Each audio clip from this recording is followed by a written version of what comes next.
Hello and welcome to another review at Drones Visual. Today I have an unboxing and a maiden flight of a new FPV razor from Echine. I'm talking about the Eachine Wizard X220 that was announced a couple of weeks ago. To tell you the truth, Echine is so busy releasing new products that I literally have no time to keep up with their release rate. I think one of the reasons that Echine is releasing many budget FPV razors like this one is because there are many new people joining this wonderful hobby and they don't really need or are ready to pay for what some would call a flagship FPV razor. Having said this, I still consider Echine should have one awesome razor that is slightly above in price yet packs all the goodies necessary. Anyways, let's cover what we have over here today. As you can see, the Eachine Wizard X220 comes in a really compact box, which I assume could help reduce shipping costs.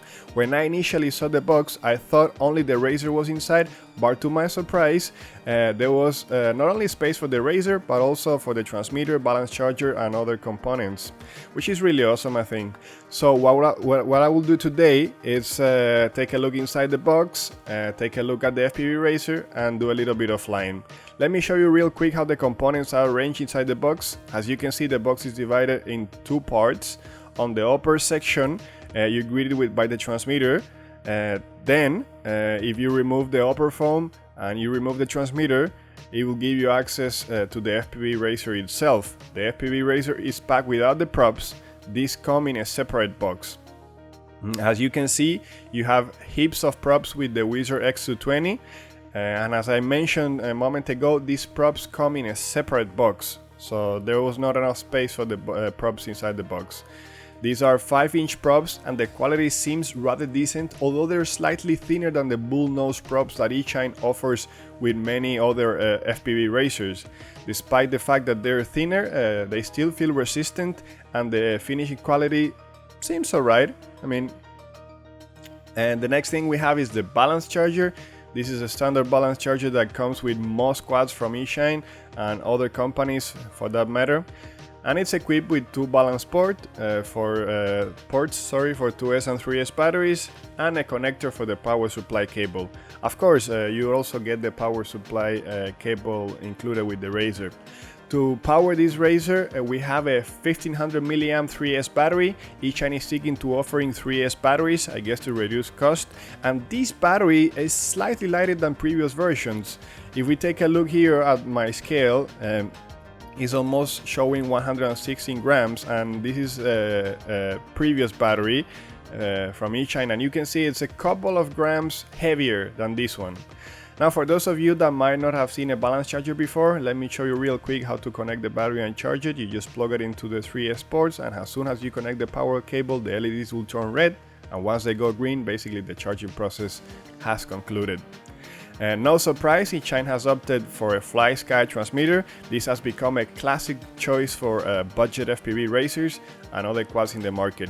Next thing in the box is a tiny whip antenna. We will see in further videos how is the quality of the FPV transmission, and of course the connector of this antenna, this is a female connector, so keep that in mind in case you want to replace the antenna. Some other extra things that you also get at these self-locking ties, or whatever you call them, I use them to secure better the receiver antennas. I'll show you that later. And finally, here we have the Eachine Wizard X220, and you can immediately notice great resemblance to the Lumineer QA-VR. It's really nice, the look, and it feels different than other races from Echine that derive their look from the maybe Falcon 250. In case you didn't know, this quad comes with a Naze 32, so that's a good thing to know. On the side, we will notice two protective carbon fiber plates that hold the FPV camera. You can move the camera a bit backwards or forwards in accordance to the openings here on the side. And then there is a screw that keeps the camera in place, so you can loosen it to change the tilt angle of the camera. Protecting other components of this razor, you have two larger carbon fiber plates. Personally, I think they're not necessary, and I ended up removing them. But you might disagree with this choice. I just feel that they made accessing the components inside the quad a little bit more troublesome. And I don't think they offer a lot of structural support. That's my very personal opinion. I'm sure many of you probably will disagree and will think that it's an awesome idea to have those carbon fiber plates. But well, the Eachine Wizard X220 comes with 2300 kV 2204 brushless motors. They seem to be different than the other ones that Echine has been offering before, and I believe they should weigh, at least according to the specifications, around 25 grams each. And the diameter of the shaft is around 3 millimeters, so it's good to have that information as well.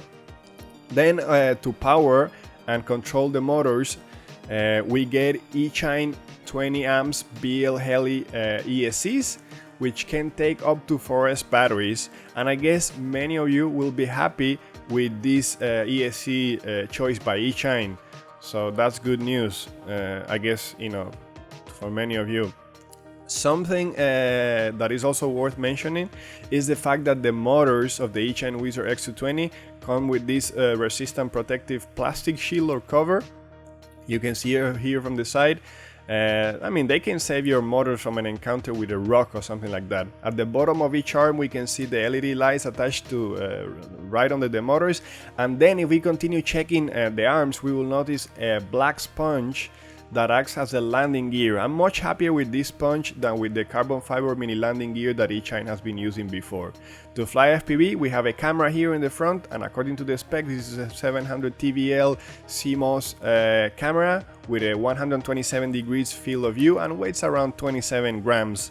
I still need to figure out whether it offers a possibility to change between PAL and NTSC. Then a 40 channel 200 milliwatt FPV transmitter that is located at the rear of the Razor, and right next to it we have an opening for the XT60 plug with the powers coming from the Mantec power distribution board. The thickest part of the frame are the arms, and they're close to 4 millimeters. I hope from this angle you can get a better view or perspective on how much thicker they are.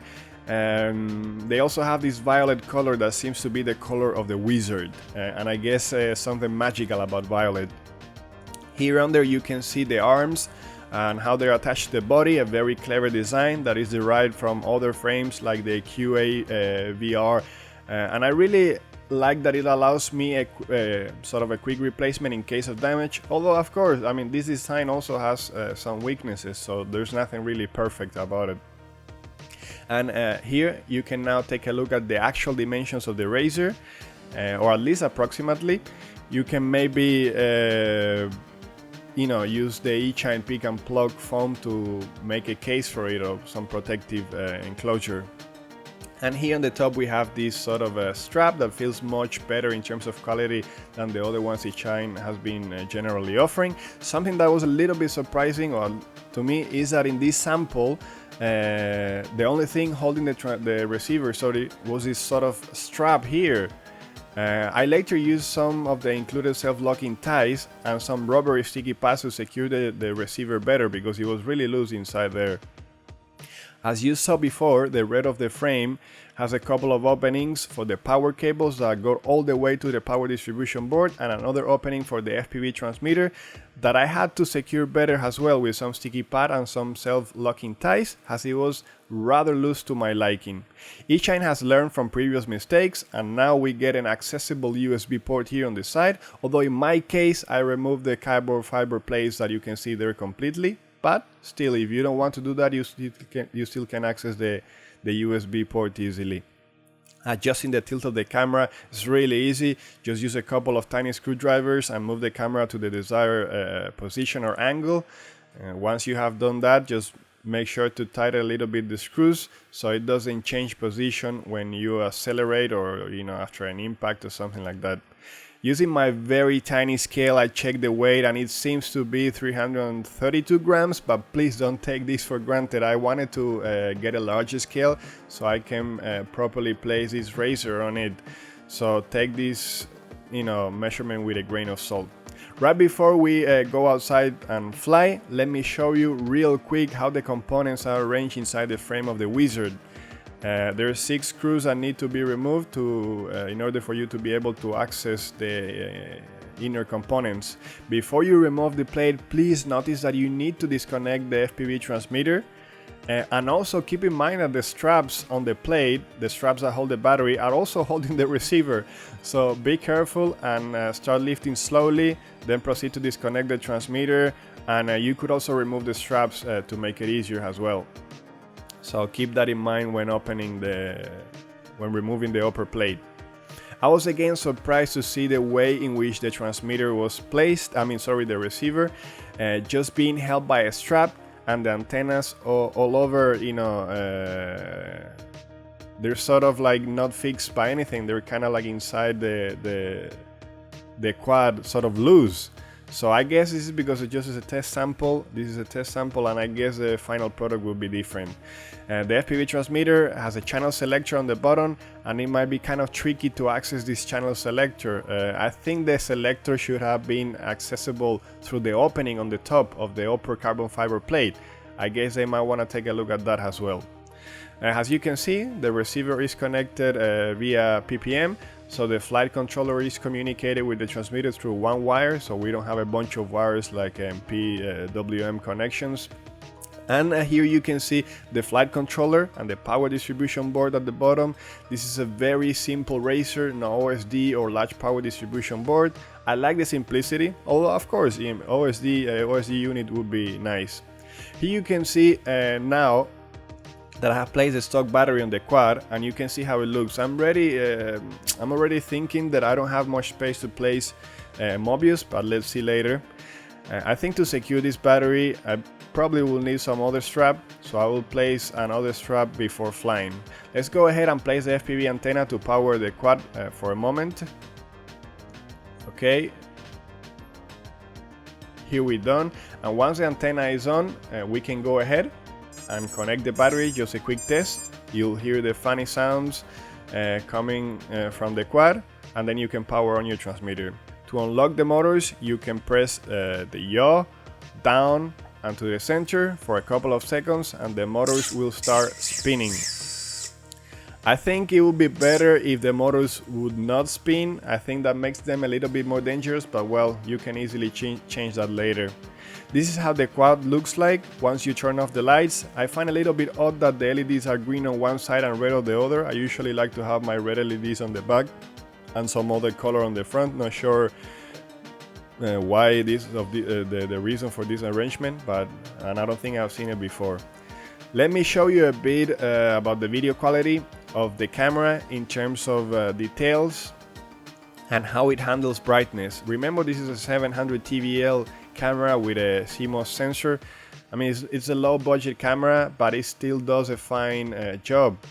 It does not show a great level of detail, and many of you of course would love to see a CCD sensor here, but that will cost more of course, and that will increase the price of the end product. It seems to be able to handle changes in brightness quick enough. As I was saying before, I opted to remove the lateral carbon fiber plates. You don't need to do this. It's just my personal preference, but anyways, you can see how it looks like now without those carbon fiber plates. I also secure better the FPV transmitter and the receiver because there's gonna be some vibrations on movement while flying, so I want to keep them as firm as possible in place. I also took the antennas out and I deployed them here on the sides of the frame. It would be nice to have them pointing up, but I didn't find something to keep them like that. So this should be good enough for the first maiden test flight. I also fly on a very short range, so it should be alright. Also, I had some concern about my Mobius obstructing the view of the FPV camera. So what I ended up doing is moving the FPV camera a little bit forward, by one hole. Maybe you can see, maybe if I can show you here from the side, yeah, you can see that I moved the camera a little bit forward here. That's just my, personal preference. So okay, a few things more before going out. I want to apologize because actually, I was talking about my Mobius, but I actually had some technical problems with my Mobius and I couldn't really use it. And I tried to record some of the FPV footage right from the FPV screen, but it was a really bright day and it was really hard to see the screen, so it was all a pain in the ass. But anyways, I did get a little bit of the FPV footage recorded, and what I'll do is I'll make it up to you with further videos about this quad flying and some FPV footage. I hope you show some understanding with that. And one more thing before flying, before going out to flight, make sure that all the screws in the quad are properly secured, nothing is loose, and everything is working properly. So just keep that in mind, because the screws were a little bit loose when I initially got it. Okay, so let's go outside and let's get ready to rock. We will start by trying out the 3S battery. Let's go ahead and connect the battery. As you can see, I'm using 2 straps to keep the battery in place. One should be able to hold the battery, but 2 will make sure that it stays in place after a crash. And actually, I also placed an anti-slip mat sort of under the battery. One thing I noticed right away is that the first flying mode in this quad was acro, which is not a common practice for Echine. They tend to have stabilized mode in position in the first position, and so watch out for this. The second flying mode is stabilized, so I would rather start there, get a feel for the quad, and then switch. Although those of you obviously that are very experienced and feel like at home flying acro, well, you just go for it directly. It's a really windy day today. You can see the trees dancing like if they were in a dancing club, and a strange phenomenon that you may have noticed is that there are many peculiar birds flying around. I feel a bit like in a movie from Alfred Hitchcock. This racer seems to actually be able to squeeze some decent power from this 3S battery, way better than the Falcon 210 and even the Falcon 250 actually for the 3S battery. It might be able to fly decently after all with the 3S. Anyways, I'll try the 4S as well later, so you will see how it goes. Now I want to fly around here and get a feel for it and make sure everything is working properly. It has some nice power, I must say. I didn't expect it could squeeze much from this 3S, but it's doing alright. I had the chance to test a bit the Falcon, for example, 210, and it really felt underpowered with a 3S battery. But this one, it seems to be kicking some ass. Could be because it's maybe lighter, or maybe the better ESCs are doing the trick here. Yeah, that could actually be indeed. I hope that you can see the quad properly, because to tell you the truth, when I was looking at the footage I recorded, there were times where I confused the quad with some bird. Not sure what these birds were up to. I hope I did not disturb what they were doing. Anyways, you can be sure that no birds were actually harmed during this flying session, and it was not because the Razer is a wizard and it casted a protective spell, but it was because these birds are so fast that they were not even troubled by me flying around. Anyways, getting back to the wizard, I can tell you that the stabilized mode feels really responsive. In fact, maybe too responsive for beginners. So I'm wondering whether Echine is going after advanced users with this Razer. That could actually be. I mean, we're taking some steps away from a CC3D flight controller, still not F3 racing though, but I mean, then we have this very simple build, rocking nice ESCs and with a very peculiar and awesome frame, and with sort of acro mode has the first flying mode. I'm still thinking whether Echine is trying to make some statement, whether the wizard is capable of some dark magic. I certainly will wait for some feedback from the pros out there, but I do have the feeling that this quad was not intended for total beginners. This is no Echine Razer 250 or Falcon 210 or 180. This seems like a different breed created by a necromancer from the ashes of previous Razers. Let's now try to squeeze some 4S battery, see how this bird, I mean not the birds in the field, but the actual Wizard X220 behaves, because so far with the 3S battery I'm really liking it, but it's nice to now give it a shot to a 4S battery. As I was telling you, it's very bright out here, so it's a genuine pain in the ass to record from this screen. So, I mean, I will try to show you something here, but you can see how bright it is, and I try to put some covers on top of the screen to make it visible. But anyways, as I was saying before, I'll try to make it up to you with more videos about the FPV in this quad, and I'll do a distance test and things like that, but just give you like a short preview here of how the FPV looks like. Wow, I'm really loving the power of the Wizard rocking this 4S battery. I'm sure the Wizard of Oz is nothing in comparison to the X220. Look at this little bird. It seems so angry, so full of power. Again, to me, this is awesome speed. In my book, this is called fast. So I think many of you are gonna love this quad, not only with a 4S battery, but also with a 3S battery. This is now flying with the 4S battery. Of course, this is not charpool level or anything like that, but it feels really awesome.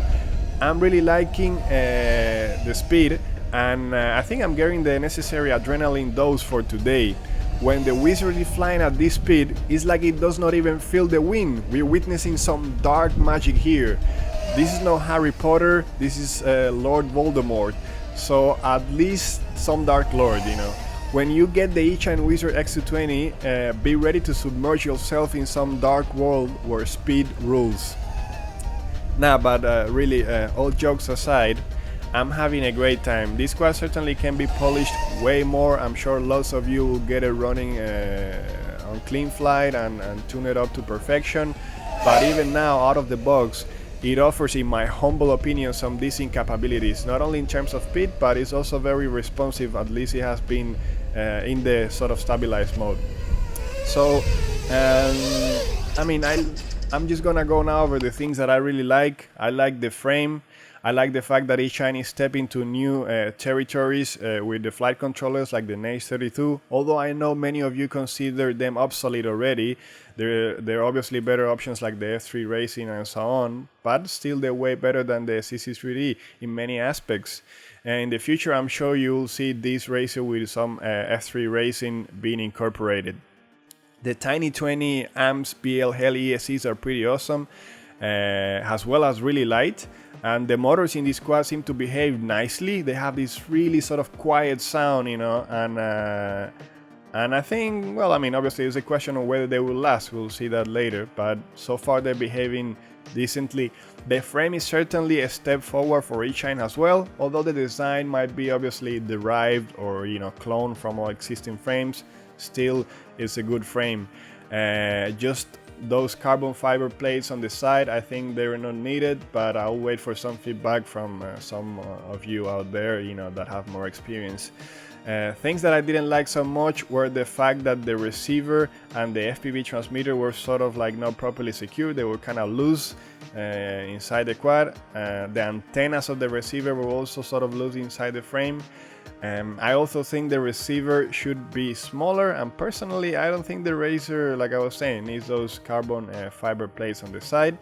Then the camera seems average. This is a CMOS camera, no CCD sensor, but it still does an alright job. Anyways, this was supposed to be a shortened unboxing and Maiden flight video, but it turned to be a 20-minute video, so I apologize for that. I'll try to release some more videos about the Wizard soon enough, but I guess this is a good first video. Yeah, so I hope you got some, you know, information by looking at it. So if you liked the video, you thought it was useful to you, please drop me some comments and give me some thumbs up. I might have forgotten to say something, you know, there's a lot of things to cover, and like I said, the video turned out to be a little bit longer than I expected, but like I said, if you have any questions and stuff like that, I can make it up to you with another video. Also, if you need to correct anything I have said, let me know, and in this way we will all benefit, you know. I will obviously, you know, update. And then those of you that are interested in the topic of drones and would like to get the latest news directly from China, please do subscribe to my channel. I'll have some awesome new quads coming soon, so stay tuned, and I hope to see you all in my next video.